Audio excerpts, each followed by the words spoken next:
नवीन web series सुरू झालेली आहे आणि या मोबाईलच्या एका क्लिकवर आपल्याला सचिन पिळगावकर सर दिसणार आहेत आणि एक धमाल वेब सिरीज आहे आणि या वेब सिरीज मध्ये सचिनजी काय करतायत हे आपण त्यांनाच विचारूया। वेब सिरीज समोर आलेली आहे, नाव भन्नाट आहे, आपली भूमिका फार भन्नाट आहे, तर हे निमित्त फार छान दिलं तुम्ही यावेळेला। तर या वेब सिरीजचा भाग व्हावा असं तुम्हाला का वाटलं? कारण तरुण पिढीसोबत तुम्ही नेहमीच असता आणि आता नव्या एका निमित्ताने तुम्ही पुन्हा कनेक्ट झालेला आहात, तर याबद्दल काय सांगाल? कनेक्टिव्हिटी ही फार महत्त्वाची। मी कनेक्टेड गेली 53 वर्ष आहे या एंटरटेनमेंट दुनियेशी। वेगवेगळ्या टेक्नॉलॉजीजनी ही एंटरटेनमेंटची दुनिया पुढे जात आलेली आहे आणि त्याचा एक भाग मला होता आलेला आहे, त्याबद्दल मी खूप खुश आहे, आनंदी आहे। मला आठवतं की वेगवेगळ्या गोष्टी करत असताना अजून एक वेगळी गोष्ट मला करायला मिळाली होती 1995। तेव्हा टेलिव्हिजन ही गोष्ट नव्याने मोठ्या प्रमाणात सुरू झाली होती आणि ज्याला सॅटेलाइट टेलिव्हिजन ज्याला आपण म्हणतो, तिथे त्यावेळेला त्याला प्रायव्हेट चॅनल असं पण म्हणू लागायचे लोक, हो हो नाही का? आठवतं? आणि कोणाच्या घरात ते दिसतंय, केबल कोणाकडे किंवा ही सगळी एक्साइटमेंट असायची तेव्हा। प्रायव्हेट चॅनल, प्रायव्हेट म्हणजे काय? एकदम काय बाथरूम मध्ये बघण्याची गोष्ट आहे की काय प्रायव्हेट? असं काही नाही, ते it is suppose to be के हा एक सॅटेलाइट चॅनल की जे तुम्हाला वेगवेगळे चॅनल्स बघता येतात आणि मग वेगवेगळे त्या गोष्टी होणार आणि आपल्याकडे तेव्हा एकच होतं। तर तशा ॲटमॉस्फिअरमध्ये त्या नवीन टेक्नॉलॉजीला अडॅप्ट करायची संधी 95 मध्ये मला मिळाली। तू मैं नावाची सिरियल मी जी सुरू केली, नवं होतं सगळं, त्यामुळे मी शिकत होतो। आणि पूर्वी तर असं असायचं ना की आधी आपल्याला काम शिकायला लागायचं आणि मग आपण ते काम करायचो, पण 95च्या इयरमध्ये किंवा त्या इरामध्ये स्पीड इतका वाढला होता की तुम्हाला काम करता करता ते काम शिकावं लागायचं। आता तर त्याहून जास्त स्पीड लागलाय, कळलं की नाही? पण एक गोष्ट मात्र कॉमन, स्पीड 4G आहे। हा, स्पीड 4G आहे आता। हा, स्पीड आता 4G आहे, नंतर आता 5G होणार किंवा जे काय होणार। बट एक गोष्ट मात्र चांगली झाली माझ्याकरता, जी माझ्या पथ्यावर पडली, त्यामुळे मी वेगवेगळ्या टेक्नॉलॉजीजना अडॅप्ट करू शकलो, त्यांच्या ओघाने पुढे जाऊ शकलो। त्याचं कारण की ही सगळी जरी टेक्नॉलॉजी वेगवेगळी असली तरी भाषा माझीच बोलते, ती म्हणजे ऑडिओ व्हिज्युअलची भाषा। अगदी खरंय, अगदी खरंय। ऑडिओ आणि व्हिज्युअल या पलीकडे तुम्हाला नाही जाता येत, मग ती तुम्ही कुठल्या टेक्नॉलॉजीने तुम्ही ते साकार करताय ही वेगळी गोष्ट आहे। आणि आता हा जो दौर आहे, हा जो इरा, पर्टिक्युलरली वेब सिरीज किंवा वेब स्पेस ज्याला म्हणतो, त्या स्पेसमध्ये एंटर करणं, ते सुद्धा या वेळेला, जेव्हा ती फार मोठी गोष्ट झालेली नाही आहे पण ती फ्युचरची गोष्ट आहे, एवढं मात्र नक्की। पुढच्या 3 वर्षात ही वेब सिरीज नावाची गोष्ट कुठे पोहोचते हे त्याचा अंदाज तुम्ही आज लावूच नाही शकत। आता तर माझ्या ज्युनियर्स बरोबर मी काम करतो कारण ही टेक्नॉलॉजी त्यांची आहे, पण आता मी आतमध्ये आल्यानंतर ते फक्त असं नाही म्हणू शकणार की फक्त आमचीच आहे।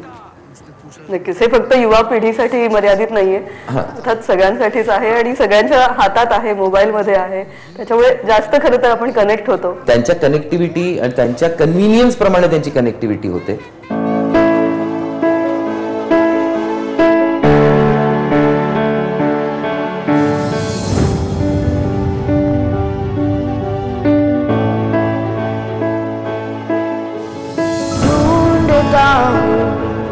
मैं आईने में तुझे चाहता हूँ, तुझसा बनूं। विषय आहे sex chat with Pappu and पप्पा।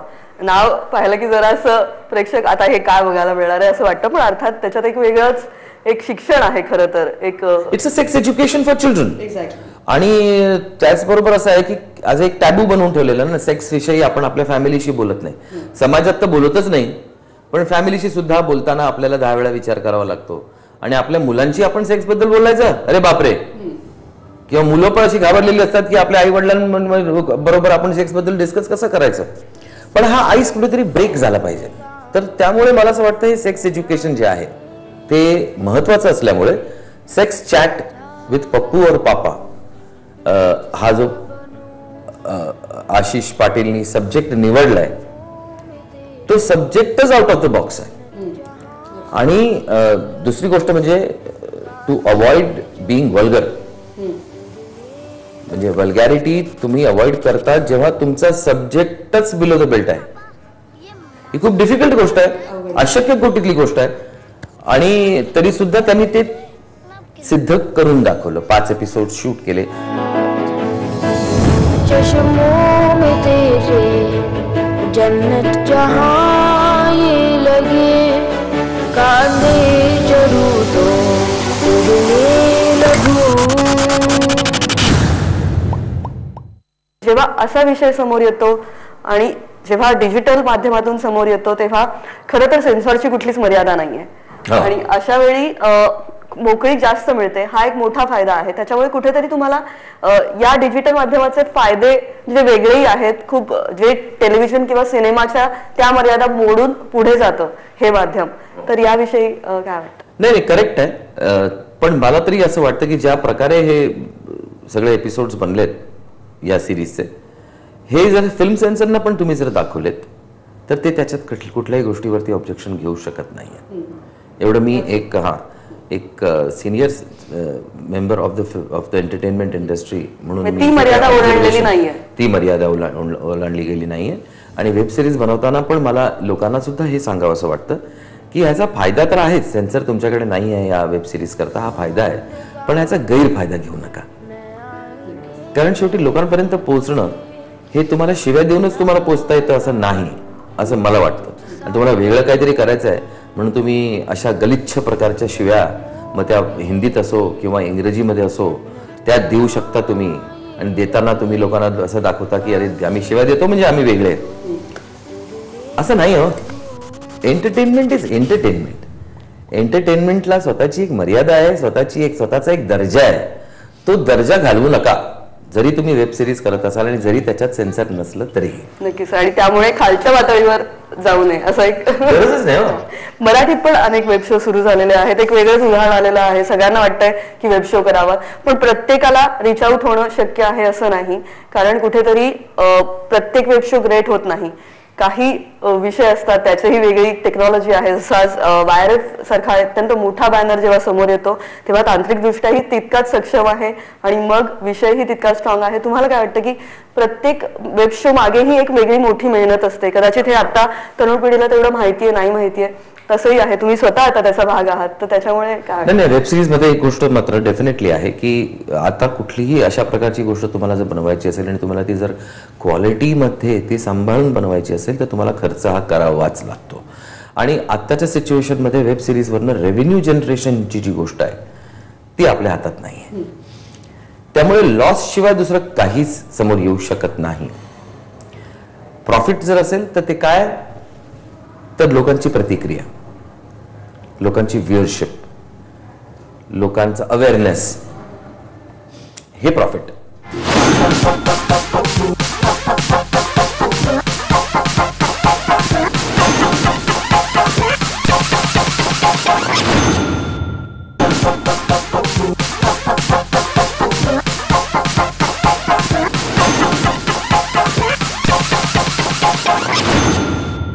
सर्वात पहिली रिॲक्शन मला जाणून घ्यायची श्रियाची, कारण श्रिया आजच्या पिढीची आयकॉन आहे सध्या. आणि तिने जेव्हा ही सिरीज बघितली असेल, पहिला एपिसोड बघितला असेल, तिची काय रिॲक्शन होती? ती म्हणाली, डॅड तुम्ही आता ह्याच्यात पण म्हणजे यंगस्टर्सच्या लॉटमध्ये घुसताय. हा, म्हटलं हो बाबा, वाय नॉट. म्हणजे त्याच्यामध्ये काहीतरी नवीन टेक्नॉलॉजी असेल तर मला ती अडॉप्ट केलीच पाहिजे कोणत्याही परिस्थितीत. आणि अशा वेळेला केली पाहिजे की जिथे माझ्यासारखे बाकीचे अजूनपर्यंत घुसले नाहीये आतमध्ये किंवा त्यांची हिंमत होत नाहीये घुसायची, त्यांना पण एक काहीतरी बळ मिळेल, मोटिवेशन दिलेलं. हा, एक बळ मिळेल की बाबा हा जातोय ना, हा नाही केलं म्हणजे काहीतरी असेल चांगला, आपण करूया. पण ह्याच्यामध्ये पैसा जास्त नाहीये, रेव्हेन्यू जास्त नसल्यामुळे. त्यामुळे तुम्ही भरपूर पैसे कमवून तुम्ही ह्याच्यात काम करू शकता किंवा यात काम करून तुम्ही भरपूर पैसे कमवू शकता, अशातला काही भाग नाही. ते गैरसमज तुम्ही दूर केलेले आहेत आता. हा, अजिबात नाही. तुम्हाला अतिशय नॉमिनल अमाऊंट मध्ये ह्याच्यात काम करावं लागतं. किंबहुना असं समजा तुम्ही की तुम्हाला काही मिळतच नाही. तुम्ही जेव्हा याच्यात काम करता, कारण आताची सिच्युएशन वेगळी आहे. पण हीच गोष्ट 3 वर्षानंतर तुम्हाला एवढे पैसे देऊन जाईल की ज्यात तुम्ही कदाचित बाहेर कुठेतरी काम करत असाल तिथे पण तेवढे मिळत नसतील. पण त्याच्याकरता पेशन्स पाहिजे. प्रत्येक गोष्ट तुम्ही जर आता म्हणाला की दरवाजा उघडायचा आणि धाड धाड धाड धाड घबाड आपल्याला मिळावं असं नाही होत. तुम्हाला त्याच्यात ग्रो करावं लागतं. ही मेंटॅलिटी पण आहे ना, ही पण नव्या पिढीची मेंटॅलिटी आहे. You get me? ही जुन्या पिढीची मेंटॅलिटी अशी होऊच नाही शकत. जुन्या पिढीची मेंटॅलिटी फार फार तर जाऊन सर्वात सोपी म्हणजे काय, यार अब वो बात नाही रही. ह्याच्यापेक्षा सोपं स्टेटमेंटच नाही कुठलंही. आणि तुम्ही असं स्टेटमेंट करताना कधीच दिसत नाही आम्हाला, कारण तुम्ही आमच्या बरोबर होता आणि एक मित्रासारखे गाईडही करता आणि पुढे चलता, चल आपण करूया काहीतरी मजा. म्हणजे काय ऍडव्हेंचर पाहिजे ना आयुष्यात. माध्यम तर खुणावतोय, विषयही खुणावतोय. आणि अजून अशी काय गोष्ट होती की तुम्हाला वाटलं की नाही आता आपण करूया ही वेब सिरीज, म्हणजे हे माध्यम ट्राय आउट करणं हे तर. आशिष पाटील, त्याचा कॉन्फिडन्स, त्याचं पॅशन, त्याची क्लॅरिटी ऑफ थॉट. आणि दुसरी गोष्ट म्हणजे आतापर्यंत या लोकांनी 3-4 ऑलरेडी वेब सिरीज बनवलेत. आशिष पाटीलनी त्याच्या हाताखाली प्रोड्यूस करून किंवा प्रोड्यूस करून बनवल्यात दुसऱ्या डायरेक्टर्स कडनं. पण आशिष पाटीलनी पहिल्यांदा त्याला डायरेक्ट करावं असं वाटलं. ते जर वाटलं असेल तर त्याच्यामध्ये काहीतरी तथ्य असलं पाहिजे. पापा, ये मास्टरबेशन क्या होता है? पप्पू, पप्पू ये क्या है? नैपकिन. क्या चल रहा है? कोई कैंडी का ऑर्डर है. आपने टेस्ट किया है condom candy? Why do you bleed? From where do you bleed? Pappu, भैया आपको भी बेबी हो रहा है? पापा ये बच्चे कैसे पैदा होते हैं? मत बता. उसने पूछा है तो बताना पड़ेगा ना. सच कैसे बताऊं ये पता नहीं. या निमित्ताने सचिनजी पुन्हा एकदा तुम्ही म्हणजे तो एक कट्यारचा एक छान एरा झालेला आहे आता, आणि त्यानंतर एका अत्यंत धमाल भूमिकेत तुम्ही आम्हाला समोर दिसताय पुन्हा एकदा. येस, असं कॉमेडीचं एक भन्नाट टायमिंग, आणि वेब सिरीज मध्ये हे कॉमेडीचं खरं तर पीक खूप मोठं असतं, पण अर्थात हा विनोद याच्याशी तुम्ही कसे मॅच करताय, कारण अत्यंत सुंदर एक धमाल आम्हाला हसू येत आहे. मोगॅम्बो आजोबा असं ते दिसतंय त्याच्यावर, मोगॅम्बो नावाने तो फोन डायल होतोय, किंवा एक अत्यंत धमाल कॅरेक्टर सुद्धा आहे. तर ते तुम्ही कसं एन्जॉय केलं? पुन्हा एकदा कॉमेडी करताना तितकीच मजा आली असेल. अर्थात म्हणजे आता आले आहे इथे तर मला प्रत्येक जॉनर ट्राय करायचं आहे आणि चांगल्या लोकांबरोबर काम करायचं आहे. भरपूर लोक आहेत अशी आपल्या मराठी इंडस्ट्रीमध्ये सुद्धा भरपूर टॅलेंटेड मंडळी आहेत. आणि ही सिरीज तर मी हिंदी करतोय, पण उद्या एखादी अशी गोष्ट आली की जी मराठीमध्ये आहे आणि पण ती आउट ऑफ द बॉक्स आहे, तर त्यात सुद्धा मला काम करायला खूप. क्या बात है.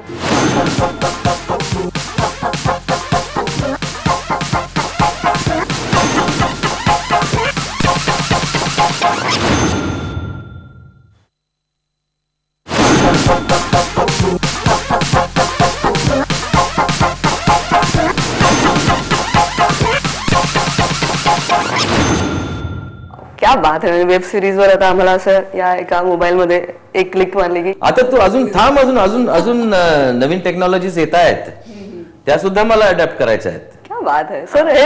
हेच मजा येते की अनेक माध्यमं बदलत राहतात आणि तुम्ही मात्र तितक्याच धडाडीने पुढे येत असता आणि समोर येत असता, मजा करत असता. आनंद तिवारी, हे सगळी जी कास्ट आहे ती फार छान आहे. आनंद सोबतचं ट्युनिंग, त्या छोट्या मुलासोबतचं ट्युनिंग, हे कसं रंग? खूप छान. आमचं बेसिकली आम्ही तिघांच्या ट्युनिंग वरतीच ते अवलंबून आहे ही सिरीज. पण त्याचबरोबर माझ्या बायकोचा पण रोल ज्यांनी केलेला आहे अलकाजीने खूप छान केलाय, खूपच सुंदर केलाय. आणि साजिदा ती ही आपली बहू झालेली, तिने सुद्धा खूप नाजूकशी मुलगी आहे, तिने सुद्धा खूप छान परफॉर्मन्स केलाय. पण आमच्या पर्टिक्युलरली मेन कॅरेक्टर जे आहे आमच्या या वेब सिरीजचं ते त्या लहान मुलाचं कॅरेक्टर आहे, पप्पू.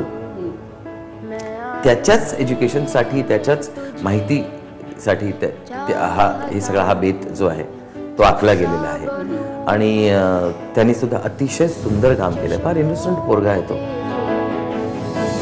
चश्मों में तेरे जन्नत जहां ये लगे, कांधे चढ़ूं तो उड़ने लगूं.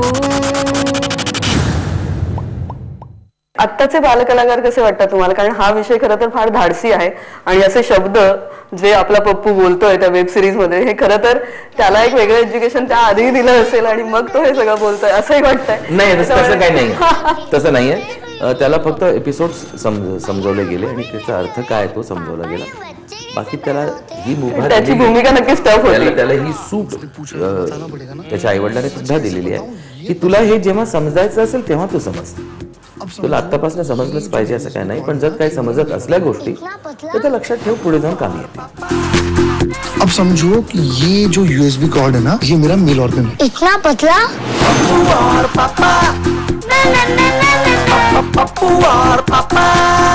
करवाएगा क्या?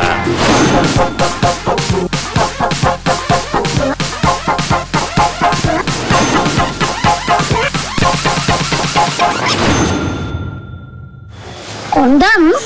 Which flavor? इसमें शर्माने की क्या बात है? तुम्ही स्वतः वेब शो कुठले फॉलो करता का किंवा तुम्हाला आवडतात का? मी इंग्लिश, हिंदी, काही? इंग्लिश पण करतो.